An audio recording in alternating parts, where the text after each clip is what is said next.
வணக்கம். இன்றைய குறள் பொருட்பால்ல நாணுடைமை அப்படிங்கிற அதிகாரத்துல வர்ற 1015வது குறள். நாணுடைமை அப்படிங்கிறது பழிக்கு பயப்படுதல், பழிக்கு வெட்கப்படுதல் அப்படிங்கிற தலைப்பு. பிறர் பழியும் தம் பழியும் நாணுவார் நாணுக்கு உரைபதி என்னும் உலகு. அப்படின்னா பிறர்க்கு மேல வர்ற பழிய பார்த்தோம். தம் மேல வர்ற பழிக்காகவும் பயந்து வெட்கப்படுபவர்கள் நாணுவார் அப்படின்னா நம்ம பயந்து வெட்கப்படணும்.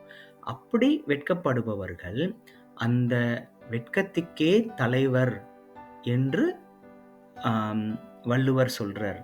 அதாவது நமக்கு மேல வர்ற பழியையும் மற்றவங்க மேல வர்ற பழியையும் நம்ம பார்த்து புரிஞ்சுக்கிட்டு நம்ம அந்த பழி வராத மாதிரி வாழணும் அப்படின்னு சொல்றாரு. இப்ப நாம சொல்லி பார்க்கலாம். என் பின்னாடி சொல்லுங்க. பிறர் பழியும் தம் பழியும்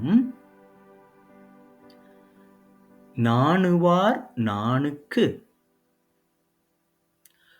உரைபதி என்னும் உலகு. இப்போ என் கூடவே சேர்ந்து சொல்லுங்க.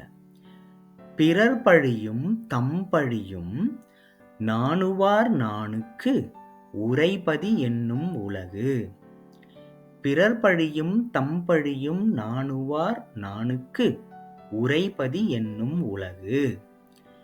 பிறர் பழியும் தம் பழியும் நாணுவார் நாணுக்கு உரைபதி என்னும் உலகு. கடைசியா ஒரு வாட்டி சொல்லி பார்க்கலாம். பிறர் பழியும் தம் பழியும் நாணுவார் நாணுக்கு உரைபதி என்னும் உலகு. நன்றி. இதை மனப்பாடம் பண்ணி பதிவு பண்ணுங்க.